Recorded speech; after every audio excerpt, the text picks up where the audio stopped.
Cornelius Williams, descended from an illustrious Tennessee family, but loud, hard-drinking, a ladies' man.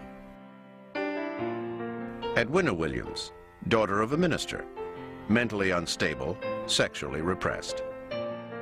Their son, Tennessee, inherited the best and the worst from both. In March 1911, he was born Thomas Lanier Williams in Columbus, Mississippi. Tom spent his infant years in this home belonging to the Episcopal Church, where his grandfather was a highly respected minister.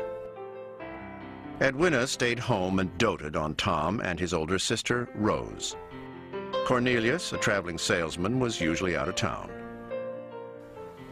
The marriage was a marriage made in hell, and he was happiest out on the road with the boys, playing poker and probably dallying a bit with the ladies, too, of the evening.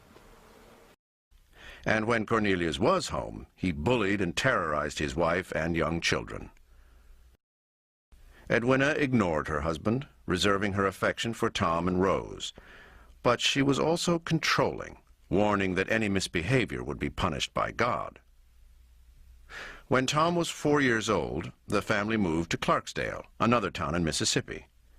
Already a needy child, Tom needed even more when he fell deathly ill.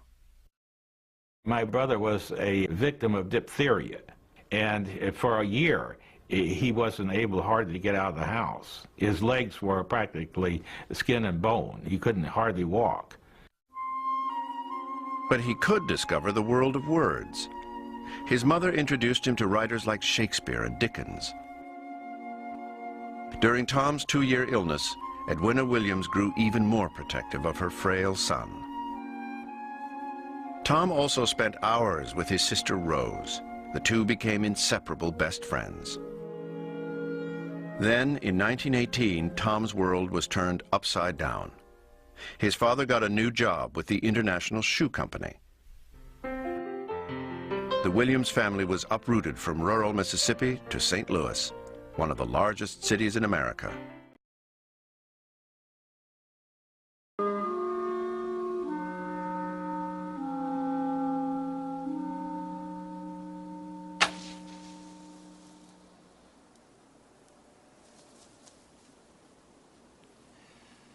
I have tricks in my pocket.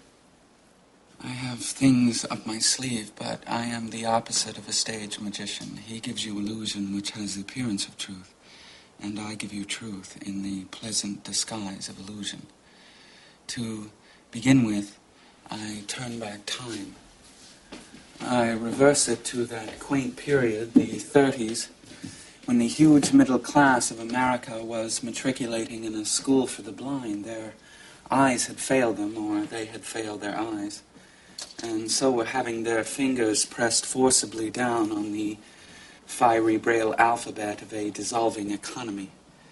In Spain, there was revolution. Here, there was only shouting and confusion. In Spain, there was Guernica. Here, there were disturbances of labor, sometimes pretty violent, in otherwise peaceful cities such as Chicago, Cleveland, and St. Louis. This is the social background of the play. The play is memory. Being a memory play, it is dimly lighted, it is sentimental, it is not realistic. In memory, everything seems to happen to music. That explains the fiddle in the wings. I am the narrator of the play and also a character in it. The other characters are my mother Amanda, my sister Laura, and a gentleman caller who appears in the final scenes. He is the most realistic character in the play, being an emissary from a world of reality that we were somehow set apart from. But since I have a poet's weakness for symbols, I use this character also as a symbol. He is the long-delayed, but always expected something that we live for. There is a fifth character in the play, but he only appears in this larger-than-life-size photograph. This is my father, who left us a long time ago. He was a telephone man who fell in love with long distances. He gave up his job with the telephone company and skipped the light fantastic out of town. The last we heard of him was a picture postcard from Mazatlan on the Pacific coast of Mexico containing a message of 2 words. Hello, goodbye, and no address.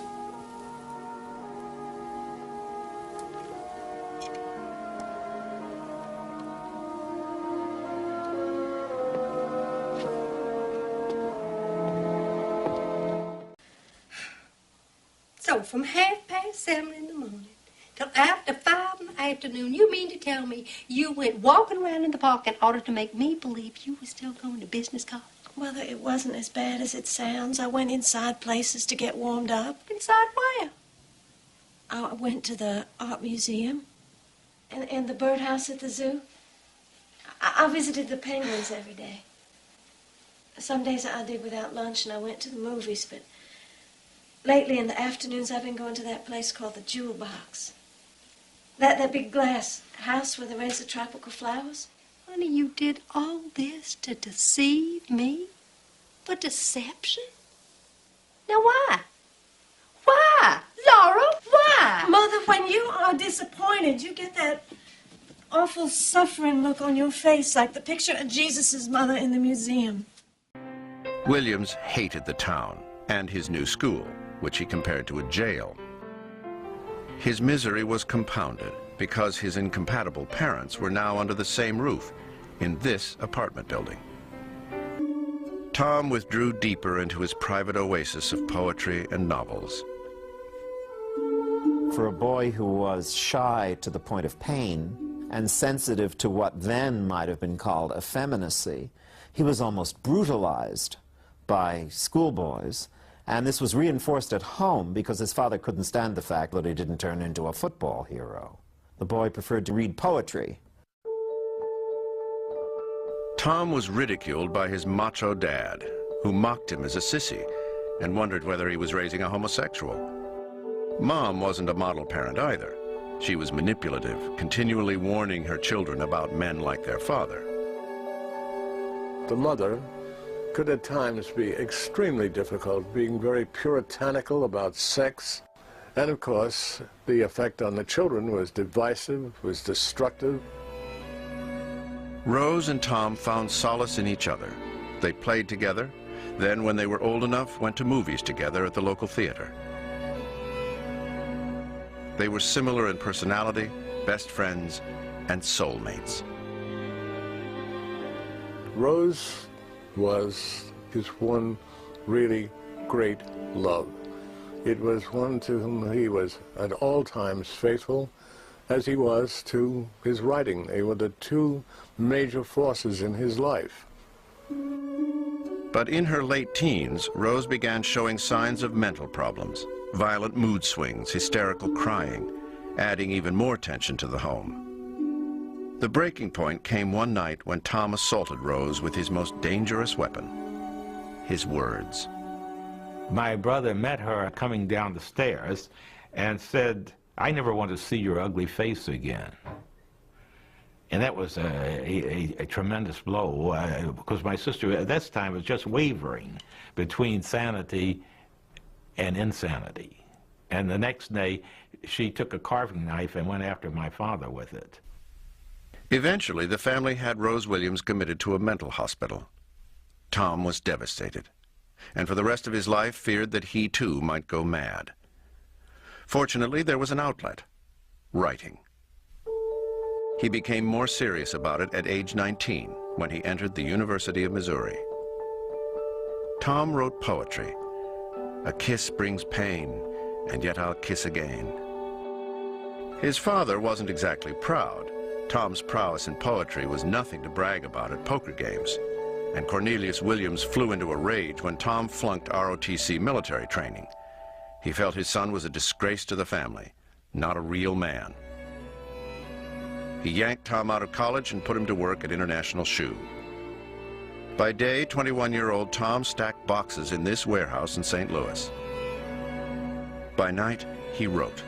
His tools were a typewriter, coffee, cigarettes, and persistence. After 3 years in the shoe factory, Tom entered Washington University in St. Louis.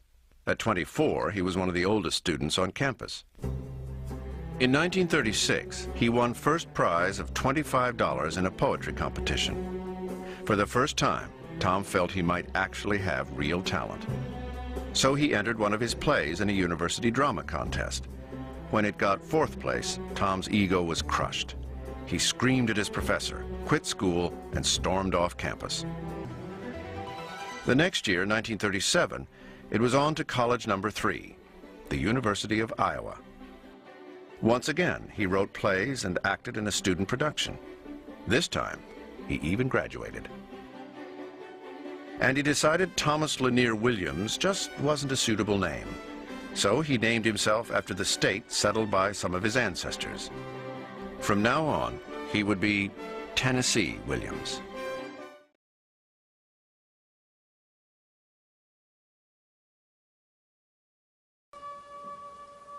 I didn't go to the moon. I went much further. For time is the longest distance between two places. Not long after that, I left St. Louis. I descended the steps of our fire escape for a last time, and from then on, I followed in my father's footsteps, attempting to find in motion what was lost in space. I traveled around a great deal. The city swept about me like dead leaves. Leaves that were brightly colored, but torn away from the branches. I would have stopped, but I was pursued by something. It always came upon me unawares, taking me altogether by surprise. Perhaps it was a familiar bit of music. Perhaps it was only a piece of transparent glass. Perhaps I'm walking along the street at night in some strange city before I have found companions. I pass a lighted window of a shop where perfume is sold. The window is filled with pieces of colored glass. Tiny, transparent bottles in delicate colors like bits of a shattered rainbow. Then, all at once, my sister touches my shoulder, and I turn around and look into her eyes.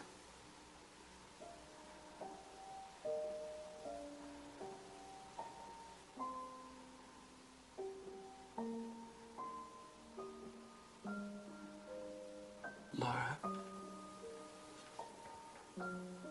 Laura.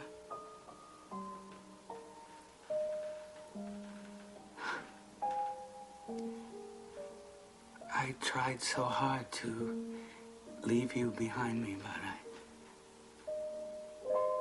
I am more faithful than I intended to be. I reach for a cigarette, I cross the street, I run to the movies or a bar. I buy a drink. I speak to the nearest stranger.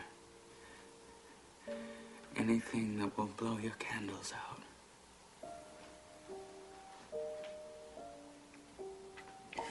For nowadays, the world is lit by lightning.